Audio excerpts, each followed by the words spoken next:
つぐらい使うのはね、まずね、じゃじゃん、醤油です。じゃん、フルーツ入れた。はい、乾杯。超美味しい。好きな人どんな人って聞くよりもとか、どんな人が好きって聞くよりも、日本語で自分の好きな人のタイプみんな説明できますか？私の一番大好きなお酒のおつまみです。結婚前に同棲はするべきか Love Language っていうテストあるじゃないですか。やっほー、皆さんこんばんは。はい、今日は11月の14日です。今はね、時間はじゃーん、午後6時半過ぎですね。はい、今仕事が終わって、今週も1週間お仕事終わったっていう感じなんですけど、今日はやってみたい企画があって、晩酌 Vlog をしていきたいと思います。イエーイはいで、晩酌っていうのはお酒を夜お家で飲むことです。はい、お家でお酒を飲むことをね、晩酌って言うんですけど、私は普段お酒を一人でお家で飲むことは最近はしてませんね。健康のためにもお酒は、友達と遊ぶ時とか友達と飲みに行く時はたくさん飲むけど、家で一人で飲むことは控えています。で、でも今週は仕事一生懸命頑張ったし、はい、ちょっとそんな自分にご褒美をあげようかなと思って、今から私の大好きなビールを買いに行きたいと思います。イエーイで、もしよかったら皆さんもこの動画を見ながら一緒にお酒を飲みながら夜ご飯を食べながらとか、この動画を楽しんで Vlog 見てくれると嬉しいです。はい。で、晩酌 Vlog したいんですけど、私のお家には今お酒がないので、今からスーパーに買いに行きたいと思います。じゃあ今回の動画も最後まで楽しんでみてください。晩酌 Vlog スタート。はい、今回の本題に入る前に少しだけ紹介したいものがあるのでお時間ください。今回の動画はガストン・ルーガさんとのコラボ動画になっています。今回はガストン・ルーガさんからこちらの可愛いリュックサックをプレゼントしていただきました。ありがとうございます。ガストン・ルーガというブランドはスウェーデンのストックホルム発のブランドになっていて、なんとですね、このカバンサステイナブル素材で作られているみたいです。サステナブル素材っていうのはそのリサイクルできる素材のことですね。地球や環境に優しい素材を使って作られたカバンということです。こちらのブランドで作られているカバンやファッション小物すべてリサイクルできるペット素材とかで作られていて、このカバンもちょっと動画で見てわかるかな、めっちゃ防水素材になってるんですね。デザインもすごくシンプルだし、日頃の日常使いはもちろんお仕事の時や旅行に行く時などとても幅広い状況で使えるリュックサックを手に入れました。めっちゃ嬉しいです。ガストン・ルーガさんのサイトを見ると本当にいろんな種類の幅広いスタイルのカバンがあって、私がこの選んだ白のリュックサックはめちゃめちゃ綺麗めにも使えるし、やっぱり上品な感じもするのでこの白を選びました。はい、防水になってるから多分旅行に行く時とか、私海外旅行にもよく行くし、キャリーケースとこのカバンとかでね、もう機内持ち込みとかもできるサイズだし、めっちゃ便利じゃないかなと思ってこのリュックサックを選びました。そして普段カフェとかでこうパソコン作業をする時とかにパソコンが入るカバンを持ってなくて、このリュックサックを使って今度からカフェでも作業できるんじゃないかなって思ってます。パソコンがすっぽり入るサイズ感なんですね。今こちらのガストン・ルーガさんではオンラインサイトで 25% オフのキャンペーンをやっているそうです。今からねクリスマスとかも近づいてくるし、誰か特別な人にプレゼントを渡したいなって考えてる人がいたら、ガストン・ルーガさんのカバンとかファッション小物めちゃめちゃシンプルだし、男性とかも結構好きそうなシンプルなシックなデザインのカバンがたくさんありました。やっぱり一番嬉しいのは環境に優しい素材を使っているっていうところですよね。私も普段買い物に行く時とかエコバッグを持ってね、いつも買い物に行くんですけど、使ってるこのカバンも環境に優しい素材のものだったらさらに地球にいいことしてる感じがしてめちゃめちゃ嬉しい。なのでこのカバンを使って食材とかも今から買いに行ったりしていきたいと思います。今回は特別に私の動画を見てくださってる皆さんのために 15% オフになるクーポンコードを用意していただいたので、ペコペコ JP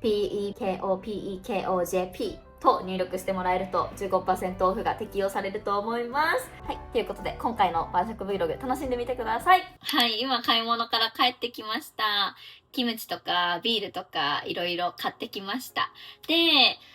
今から私が最近ハマっているキムチ鍋を作っていきたいと思うんですけど、めっちゃ簡単なんですよ。材料も、なんていう、調味料もめっちゃ少なくて簡単にできるので、もしかしたらみんなの国にある調味料でも作れるんじゃないかなって思うので、日本のスーパーマーケットとかね、アジアスーパーマーケットに行ったら絶対売ってる調味料だと思うので、はい。よかったら皆さんもぜひ真似して作ってみてください。今回はちょっと正確に、分量も言いますね。はい。じゃあ作っていくんですけど、待ってね。今回もすごい、生活感のあるキッチンでごめんなさいっていう感じですけど。まあ、鍋ですね。はい。鍋に、これね、300ml なんですけど、このお水、カップが 300ml のお水を鍋に入れます。で、私は最近ね、こんな風に、じゃじゃーん、もう野菜を1食分の鍋の量に切って冷凍してストックしてるんですよ。こんな感じでね、一回スーパーに行って野菜を買って、で時間がある時にブワーって全部切って1食分ずつぐらい袋に入れて冷凍してます。これめっちゃ良くて、マジで料理時間がないっていう人におすすめです。まず 300ml のお水、火をつけてお湯を沸かします。じゃあまず今日使う調味料を紹介していきたいと思います。今日使うのはね、まずね、じゃじゃん、醤油です。醤油と、これ、ニンニクですね。ニンニク、ガーリックです。じゃーん。韓国の調味料のコチュジャンです。コチュジャンを使います。キムチ鍋っぽくしたいので。で、あとは、これ、鶏ガラスープって言って、中華料理とかにもよく使うんですけど、ピントがちょっと合わないんだけど、チキンストックのことです。はい、じゃあお湯がちょっと沸いてきましたね。手洗おう。皆さんも外から帰ったらちゃんと手洗ってくださいね。今日本ではインフルエンザがめっちゃ流行ってて、ニュースでもすごい話題になってます。インフルめっちゃ流行ってるらしい。じゃあ入れていくね。まず醤油が大さじ1です。大さじ1なので、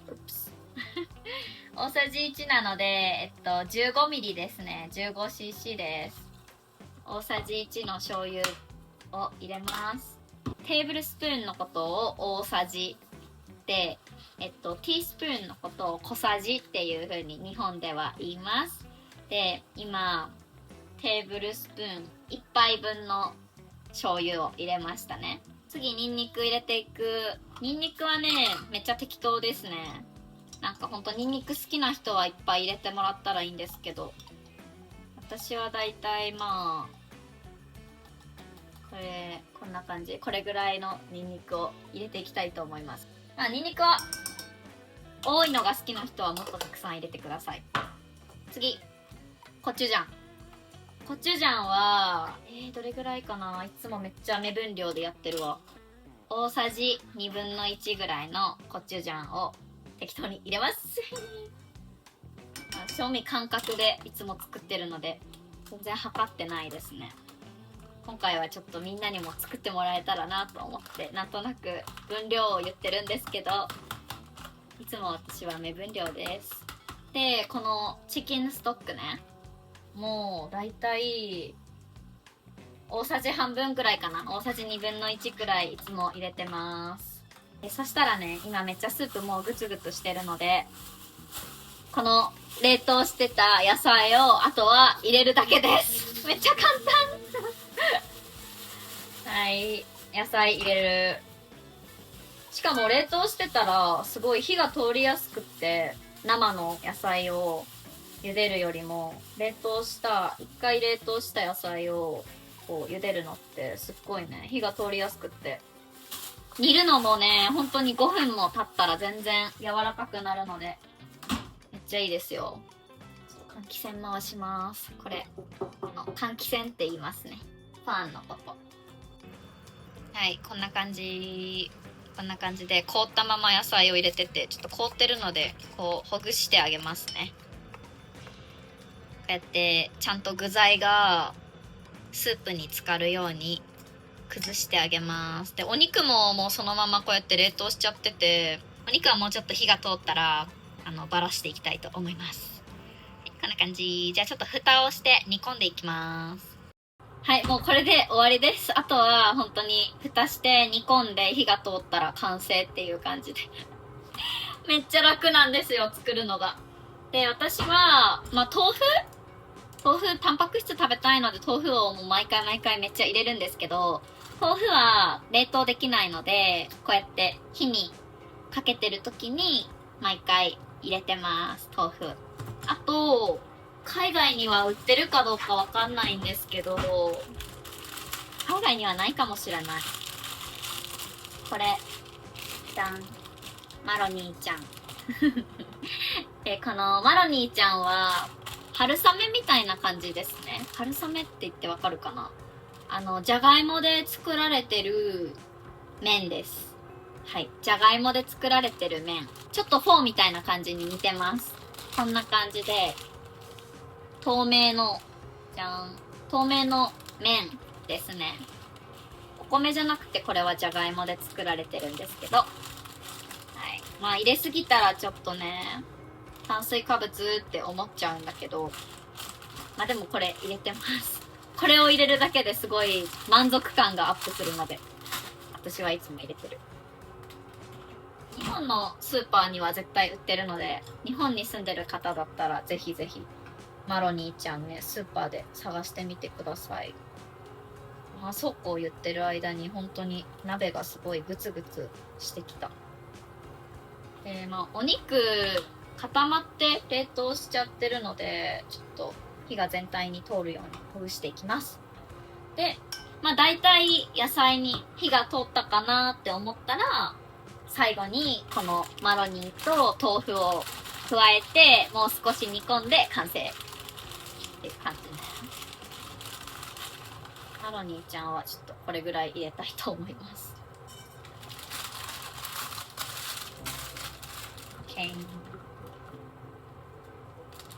なんかもう最近は私は本当に夜ご飯はいつも鍋食べてるね。野菜食べるのめっちゃ好きなので、野菜をたっぷりのお鍋を食べてます。で、お肉も入れて感じかな。最近は夜は鍋だね。豆腐もじゃあちょっとこれ入れていきたいと思います。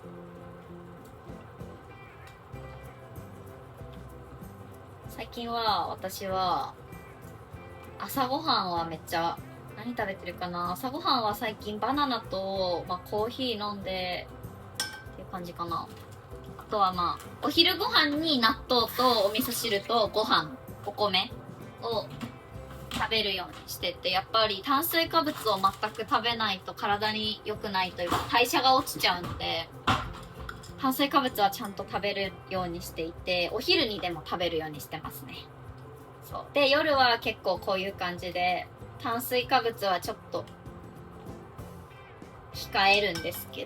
めなんですけど、野菜とか他のね、なんか体にいいものを食べてます。そして夜ご飯はだいたい6時とか7時とかに食べるかな。っていう感じです。じゃあもうすぐできる。はい。じゃあ煮込んでいきます。じゃーん、キムチ入れた。はい、こんな感じですね。で、野菜にも火が通ってるし、お肉にももうこういう感じで火が通ったら完成。オッケー、食べたいと思います。ちょっとこんな感じではい、キムチ鍋作ったで、いつもこういう風に鍋をこの机に持ってきて、このお皿に取って食べてます。ちょっとお味のほどはどうでしょうか。見てみましょう。美味しそう。みんなの国では鍋とかよく食べるのかな。ホットポット食べますか？私はもう超大好き鍋なので、冬とかになると絶対に食べたくなるから、もうよく毎日ほぼ毎日食べてるね、鍋。はい、こんな感じです。あ、ちょっとこぼれちゃいそう。こんな感じです。イエーイ。で、じゃーん、じゃじゃーん、買ってきたアサヒスタイルフリー。これ見たことありますかね、みんな。日本にはこれがあって、これはね、なんかスタイルフリーって言って糖質が 0% なんです。糖質 0%。カロリーも24キロカロリーですごく少ないのかなわかんないけど、ちょっとダイエット向けのビールです。私はいつもこのアサヒのスタイルフリー糖質ゼロのビールを飲みますね。缶ビール買うときは。私はもうビールが本当に大好きなので、絶対にビールを買って飲んでます、いつも。はい、じゃあちょっと食べていく。いただきます。最初に味見。うまっ、めっちゃ美味しいですじゃあみんなと乾杯しよう。もしよかったら皆さんも一緒にね、この動画を見ながら、泡が出てきた。この動画を見ながら一緒に晩酌してくれると嬉しいです。キャー、いっぱい泡出てきた。はい、乾杯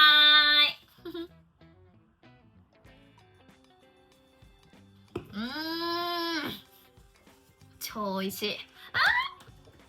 超美味しい。もうこのビール本当に大好きです。これが一番美味しい。はい、いただきます。ちょっと最初食べさせて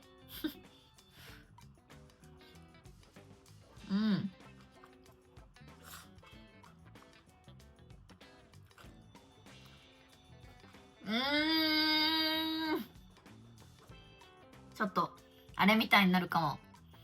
ASMR だっけ？ ASMR だっけ？食べる時の音聞くやつ流行ってたよね、なんか何年か前に。めっちゃ美味しい。いつもね、ちょっとやっぱ私炭水化物じゃなくてタンパク質取らなきゃと思って、お肉もだけど豆腐とか食べてます。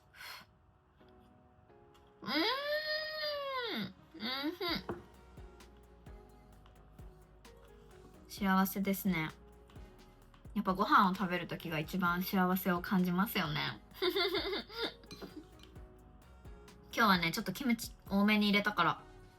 いつもよりも辛いかも。でもこのスープ本当に簡単なんですけど、美味しい。今回もちゃんと美味しくできたので、皆さん私の言った分量通りに作ってください。水 300ml、 醤油大さじ1、1テーブルスプーンね、と何だった、ニンニクはもう本当に好きなだけ入れてください。とコチュジャンは大さじ1/2です。大さじ1/2。あと鶏ガラスープ、チキンストックも大さじ1/2です。もうそれだけ、本当に。で上からキムチをトッピングして最後にねちょっと煮込んで完成なんですけど、別にキムチがなくても結構辛めの鍋みたいな感じにはなると思いますけど、やっぱキムチ入れた方がよりキムチ鍋っぽい感じになるからおすすめかなと思います。美味しい。ちょっと食べさせて、お腹空いてるめっちゃ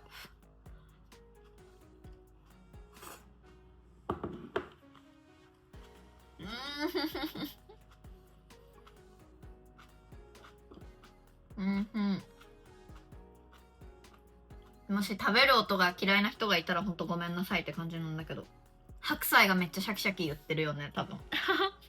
すいません。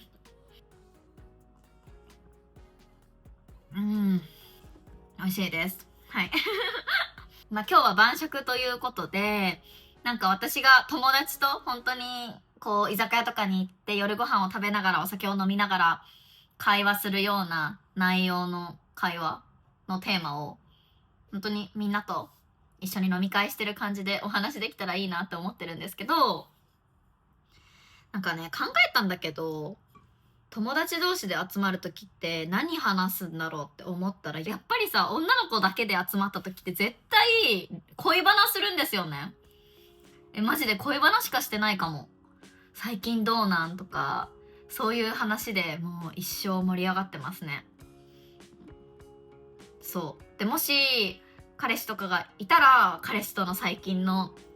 なんか状況について話すし、もし彼氏とかがいなかったら、最近なんかこんな人とデートしてるとか、何も出会いがないとか、最近アプリでなんか男性に出会ったんだとか、そういうような話をして女子は盛り上がります。日本の女子は。それで日本の女の子が恋バナをするときによく話題になるのが、好きなタイプ何っていう話です。好きなタイプ何っていうのは、好きな人のタイプ何っていうね、話をよくすると思うんですけど、なんかどんな人が好きっていうことね。どんな人が好きっていうことについて今日はちょっとお話ししようかな。はい、みんなはどんな人が好きですか？ちょっと食べる音がね、めっちゃね、咀嚼音っていうのを ASMR すぎて、イヤホン取った。ちょっと外の雑音が入るかもしれないんですけど、許してください。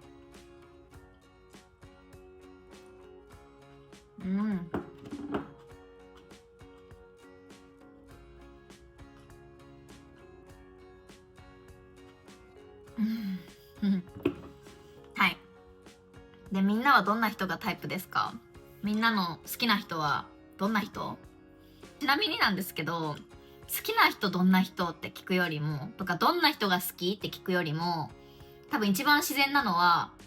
好きな人のタイプ何とか、タイプはみたいな感じで聞きますね。どんな人が好きっていう質問ね。そう。日本では、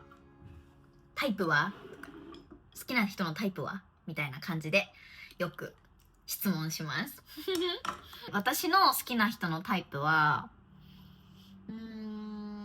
私の好きな人のタイプはね、優しい人って言ってもさ、みんな優しい人好きですよね。待ってね。優しくない人が好きな人なんていないよね。優しい人はちょっと当たり前だから、誠実な人っていうのは、本当に、言ったことを守ったりとか、正直であったりとか、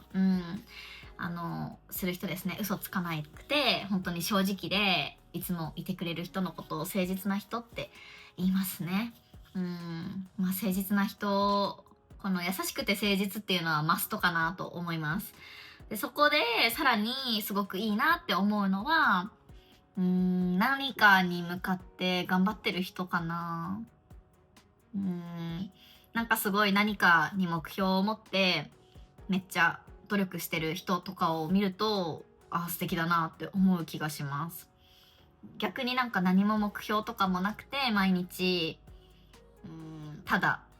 過ごしてるみたいな人はちょっと私もやっぱりモチベーション高くね、毎日頑張っていたいから、やっぱりそういう風に毎日頑張ってる人、何かに向かって頑張ってる人と一緒にいると自分も成長できる気がしますよね。だからそういう人は素敵だなって思います。あとは面白い人かな。なんかでもギャグとかを言ってめっちゃみんなを笑わせてるような人とかじゃなくて、そういう人というよりはなんか面白くしようとしてないけど自然とめっちゃ面白いみたいな。生まれつきその人はなんか何も努力してないのになんか面白いみたいな。わかる？言いたいこと。そういう人好きですね。あとは飾らない人が好きです。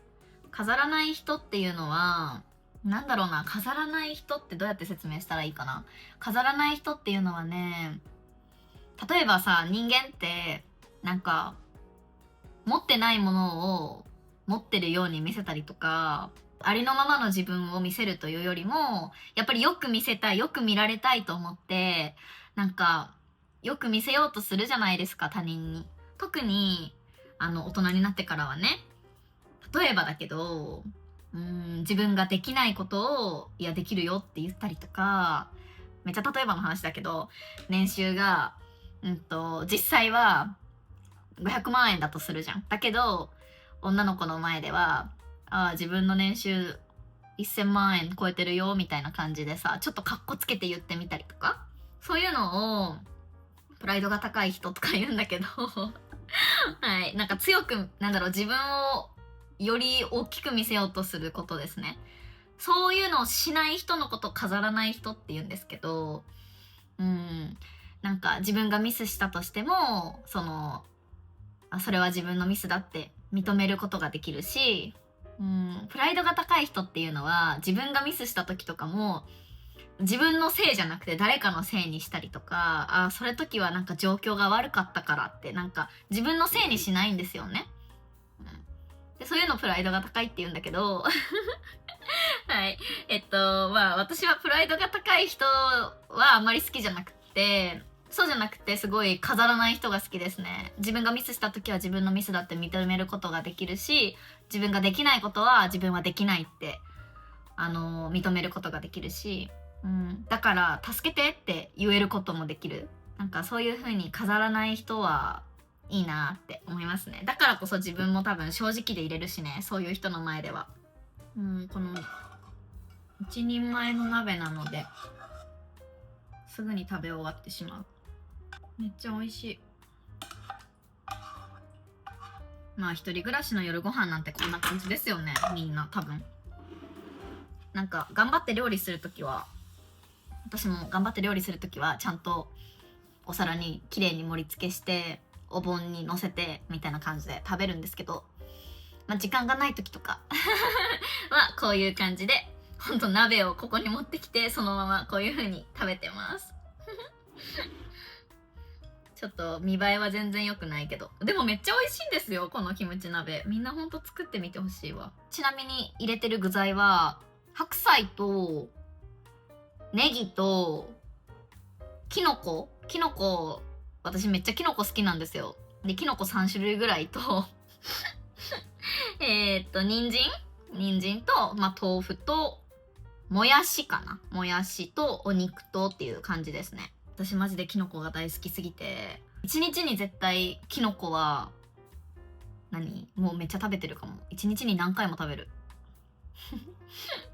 し、その1回に使うキノコが1種類だけとかじゃなくて絶対に3種類ぐらい入れるんですよそう、ちょっと変人かもしれない。もっと辛いキムチ鍋にしたかったら豆板醤入れたりとか、コチュジャン多くしても多分そんなに辛くなんないと思うので豆板醤とかを入れるといいかなと思います。これはちなみに全然辛くないですね。キムチの辛さがちょっと感じるかなっていうぐらいで、今回は全然辛めに作ってないので、辛いのが好きだよっていう人は豆板醤とか加えちゃってどんどん辛くしてください。はい。でさっきの話の続きだけど、私の好きな人のタイプはそんな感じかな。日本語で自分の好きな人のタイプみんな説明できますか？よく好きな人のタイプとして挙げられるのは優しい人とか、何言われるかな、面白い人とか、笑顔が可愛い人とか。笑顔が可愛い人っていうのは聞いたことあるかも。あと友達とかなんて言ってるかな、好きな人のタイプ。誠実な人っていうのはよく聞きますね。やっぱり結婚相手とかだったらなんかドキドキするみたいな人と結婚したいというよりも、本当に誠実で素直で正直でいてくれる人と結婚したいっていう思う人が多いと思うので、やっぱり私ももう26歳なので、みんな周りの友達とかも付き合う相手とかもさ、やっぱり結婚とかを考えて付き合う時期になってくるじゃないですか。だからみんなやっぱりそうだね、付き合う相手は結婚を見据えて、将来を見据えて付き合っているので、そうなるとやっぱりなんか本当に顔がタイプとかドキドキするから好きとかじゃなくって、誠実だからとか、素直だからとか、そう正直だからとかね、そういう人が選ばれるんじゃないかなって思います。皆さんの国でも同じですよね、きっとあとはね、私が好きだなって思うのはね、なんか無人島とかに行ったとしても楽しめそうな人かな、一緒に。そう、なんかなんだろう、無人島とかに行っていつも使ってる便利なものとかがない状態でも、その自分たちで何か考えて物事を面白くできたりだとか、あとはなんかそういう豆知識とかを知ってる人っていうのはめっちゃすごいなって思います。うん。だから、何もできない、何も知らない、わかんないってなっちゃうんじゃなくて、なんかいろいろ火の起こし方とかね。火の起こし方ってわかる？火のつけ方。こうやったりしてさ、火をつけたりするじゃん。で、そういうのってキャンプしてる人とかはよく知ってると思うけど、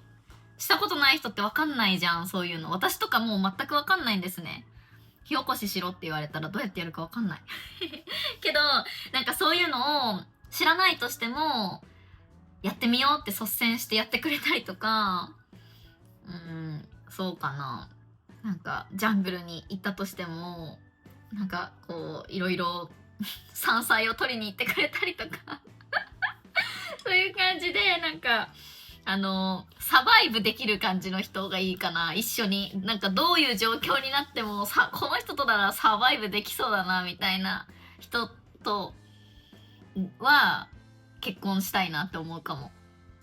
逆になんかわかんないわかんないとかなっちゃう人だったら、私がそうなるから、わかんないわかんない、助けてってやってってなっちゃうからそういうのを率先してやってくれる人だといいなって思いますかね。食べ終わりました。食べ終わったんだけど、これはグリーン豆って言って、私の一番大好きなお酒のおつまみです。いつも一人で晩酌する時とかはこれを買います。はい。めっちゃ好きです。これ大好き。お豆ですね。なんか、エンドウ豆のお菓子です。なんかまあエンドウ豆だし、ポテトチップス食べるよりかはちょっと罪悪感が少ないので、これを今日は食べたいと思いますイエイ。やっぱ金曜日はいいですね。開かないんだけど。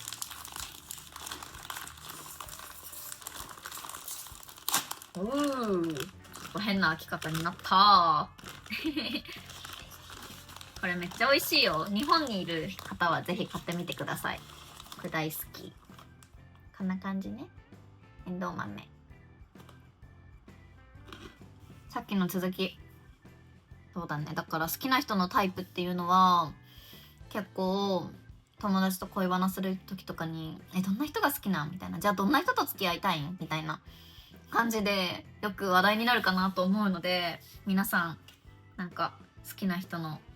ねタイプとか日本語で言えるといいんじゃないかな。日本人と会話する時に結構盛り上がるんじゃないかなって思います。最近私Love Language っていうテストあるじゃないですか。あれをもう一回受けたんですよね。なんか多分1年前くらいに一回受けたことがあって、そうで、なんかその時の結果忘れちゃったので、もう一回受け直してみようと思って、海外では結構流行ってるよね、ラブランゲージで、それを受けたんですけど、みんなのラブランゲージはどうなんでしょう。何が一番なんだろう。私のラブランゲージは一番がクオリティタイム。はい、時間ですね。質の高い時間っていうのがすごい私の中で一番でした。2番が行動でした。アクトオブサービス。行動してくれるっていうのが2番で、3番がなんだったっけ。3番がね、確かね、言葉だったかな。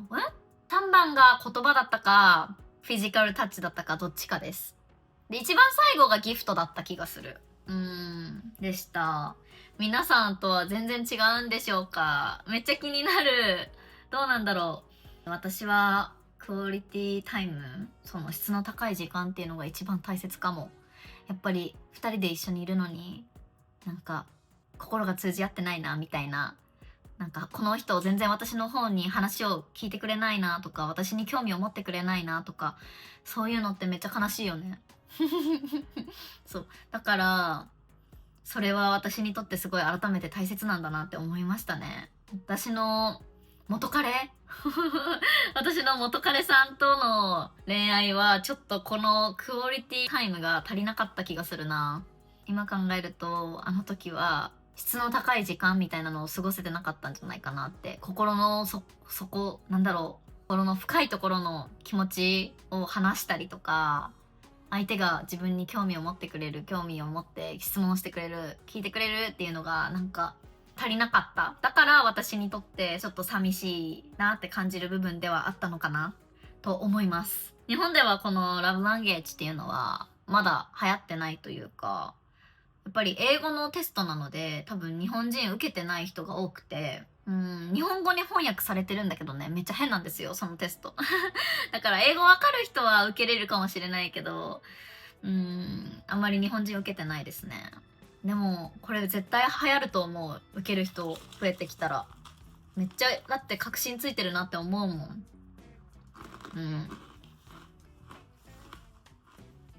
そうだね。私でも言葉は口だけだったら何でも言えるし、言葉は別に欲しくないよって、欲しくないというか、言葉は別になくてもいいって思ってるタイプだったんですよ。思ってるタイプだったんだけど、っていうのはなんでかっていうと、多分元彼さんたちはそういうのあんまり言ってくれる人じゃなかったんですよね。そういう言葉でちゃんと伝えてくれる人たちじゃなかったし、日本人ってそういうの伝えないじゃないですか。だから別にそれに慣れてたし、言葉は口だけだったら誰でも言えるし、言葉よりも行動の方が大切だと思ってて、今でもそれは私にとっては言葉よりも行動の方が大切だなって思うんですけど、でもやっぱりちゃんと言葉にして何かを伝えてもらえるってすごい嬉しいし、言葉にされないと分かんないし、やっぱりね、いくら行動で示してるって言われてもさ、でもやっぱ言葉が欲しいって思うじゃん、女子は多分。そうだよね、女の子は絶対そう思うよね。はい、だと思います。なのでこれを見てくれてる男性の方がいましたらですね、もし付き合ってる人とか、奥さんとかパートナーとかいましたら、ぜひぜひぜひ伝えてあげてほしいです。どれだけあなたがその人のことを大切に思ってるかっていうのを伝えてあげてほしいなって思います。それだけでね、めっちゃ今日はハッピーな一日だったって多分なると思いますよ、女の子は。言われるに越したことはないよね。例えば毎日好きだよ好きだよ好きだよ好きだよって言われなくても別にいいけど、でもやっぱり言われても嬉しいし、もちろん減っていくわけじゃないじゃん。例えば人生の中で人は一生に100回しか好きっていう言葉を伝えることができませんとか決められてたらさ、そしたら毎日好きだよ好きだよって言われたら、なんかもういいってってなっちゃうかもしれないけどちょっと後に取っといてよとかなるかもしれないけど、別にそんなことないじゃないですか。別に何回言ってもさ減っていかないじゃん。そのリミットないじゃん。だったら毎日伝えた方が良くないって思うし、思ってても伝わってないですよ多分。って思います。なのでもしよかったら男性の皆様、今日はこの動画を見てくれてる人がいたら、自分の好きなパートナーとかにね、ぜひぜひ日頃の感謝とか、なんか今日可愛いねとか伝えてあげてくださいね。もうそれだけで本当に嬉しくなるんですよ。今日も幸せって思って多分寝ることができると思います、その人は。はいそうしてあげてください。私も多分ちょくちょくもう YouTube の中でも言ってるので気づいてる人もいると思うんですけど、私も今彼氏がいるんですけど、その彼と出会って、その彼は本当にめっちゃ伝えてくれるんですよ、毎日。その彼に出会う前は全然言葉はなくても大丈夫って思ってたけど、やっぱりそうやって伝えてくれる人がいるから今は。だからこそめっちゃ伝えてもらえるってすごい幸せだなって思うし、だだからこそ自分も伝えてあげたいなって思うしね。はい。なので、特に日本人と恋愛してる人とかは、日本人の女の子ってシャイかもしれないし、もしかしたら、あんまり、そこがね、文化の違いでちょっと難しいなって感じる点ではあるかもしれないんですけど、多分シャイなだけなので、最初は慣れてなくて。けど慣れたら多分女の子とかもどんどんね、そういうのを言葉にして言ってくれたりとか、そういうのあると思うので、ぜひぜひ伝えてあげてください。はい。何の話って感じですけど、はい。まあ今日は晩酌ということなので、こんな感じでちょっと恋愛の話を多めにメインでやってきてるんですけど、あとは、そのみんなで友達と会った時とかに何話すかなって考えたんですけど、好きな人のタイプとか、最近喧嘩した理由とか、カップルだったらね。カップルだったら最近どんなことで喧嘩したとかもあるかもね。一緒に同棲してるんだったら、家事の分担とかやってるみたいな話をしたりだとか、しますね。ねえ、みんなはじゃあ、付き合ってる人がいる方とかは、喧嘩しましたか？喧嘩したとしたらどんな理由で喧嘩しますか？本当にちっちゃいことでよく喧嘩するカップルもいるし、逆に、不満とか、お互いの嫌なところとか直してほしいところを言えずに、不満がどんどんどんどん溜まってしまって、バーンってでっかい喧嘩が起こってしまうカップルとかもいると思うし、彼氏が何も家事手伝ってくれないとかね。例えば同棲とかしてたらさ、彼女の方がご飯作って洗濯するから、彼氏の方がお皿洗いとトイレ掃除はするとかさ、そういう風に分担を決める、役割分担をするっていうカップルは多いんでしょうか？日本では結構そういう風に家事を分担してるカップルが多い気がします。で、なんかそうやって決めてないと、やっぱり、なんか気づいた方がやるみたいな感じにしてたとしたら、結局女の子の方ばっかりやっちゃうとかさ、結局まあ男の子の方がやっちゃうとかね。なんかどっちかに偏ってしまって、それが原因で不満になって喧嘩しちゃってみたいなのがある気がします。なので、もう家事とかは最初から分担してるっていうのをよく聞きますね。海外ではどうなんだろうね。決めてるんでしょうか、皆さん。私はね、別に決めても決めなくてもいいんだけど、気づいた方がやるっていうのでも全然いいし、私が時間があるんだったら全然全部やってあげるし、逆に。逆に時間がないんだったらやってほしいし、って思うけど、私は決めずに、お互い時間があったら一緒に料理作りたいし、お互い時間がなかったら、料理オーダーするしそういう感じで別に決めなくてもいいかなと思いますね。まあでも相手によるかもね。私の今の彼氏はすごい優しいし、めっちゃ気づいてくれるし、家事絶対やりたくないですみたいな感じじゃないから、すごい率先して、手伝ってくれるし、やってくれるし、時間があったらね、やってくれるっていう感じなので、全くそこが不満になる要素はないんですけど、ね、一つの大きな問題ですよね。この家事を分担するかどうか。結婚する前に同棲はするかしないかみたいな問題も結構よく言われるんですけど、海外ではどうでしょうね。日本ではね、多分どれぐらいだろう。多分同棲する人の方が多いんじゃないかなって思います。なので6割くらいは、6、7割くらいは結婚する前に同棲するっていうカップルが多いと思います。同棲せずにそのまま結婚して、結婚した後に同棲を始めるっていうカップルはいるけど、全然いるけど、同棲する人たちの方が多いんじゃないかな。なんかそれってやっぱり結婚する前に同棲してた方が、この人はこういう一日のスケジュールで暮らしてるんだなとか、家事をここまでしかやってくれないんだなとかなんかいろいろね、そういうその人のやっぱ一緒に住んでみないと分かんない部分ってあるじゃん。ってよく言ってますね。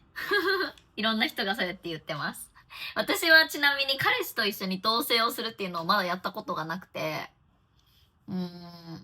なんか1ヶ月間一緒に住むとかね、そういうのはあったけど、一年中ずーっと一緒に過ごしてる、同棲してるみたいなのを大学生の時から今まで全然したことがなくて、いつも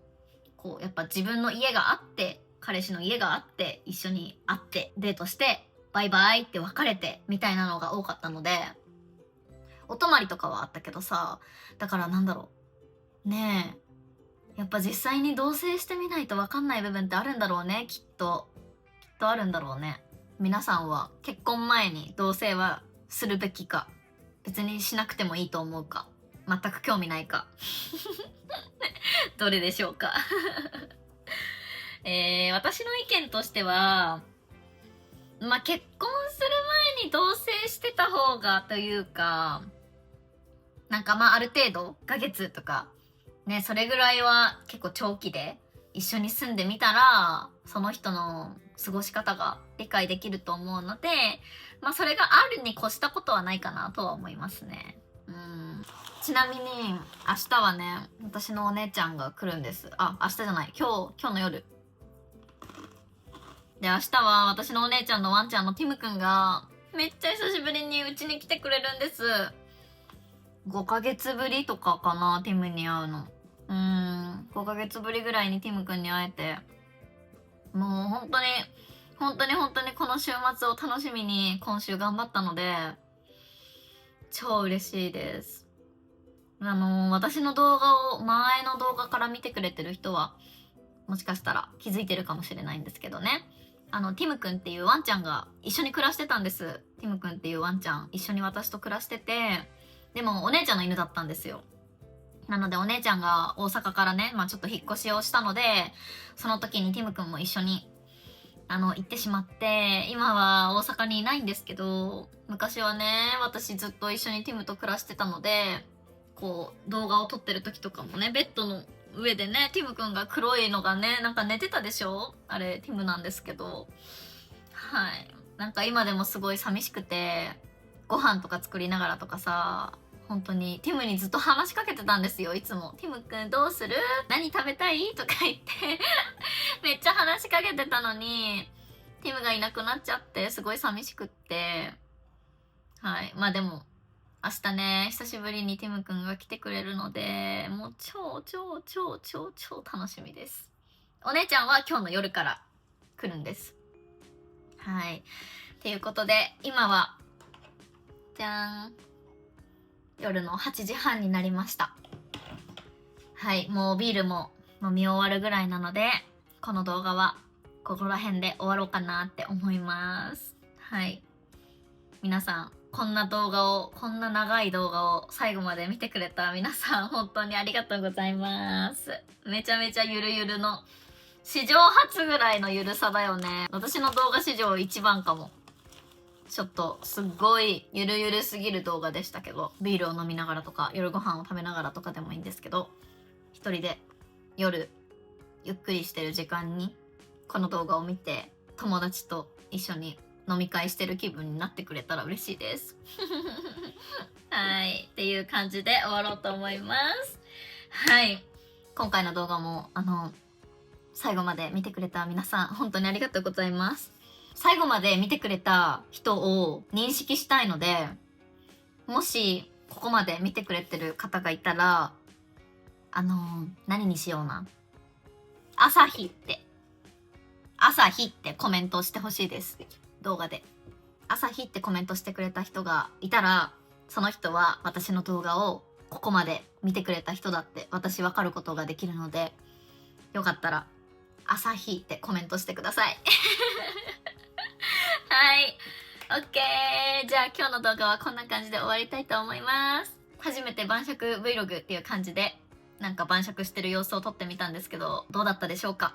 皆さんが少しでも楽しんでお話を聞いてくれたなら嬉しいです。で、いつも通りこの動画がいいなと思ったらグッドボタンとチャンネル登録とコメントを残してくれると嬉しいです。朝日っていうコメント待ってますね。じゃあまた次の動画でお会いしましょう。バイバイ。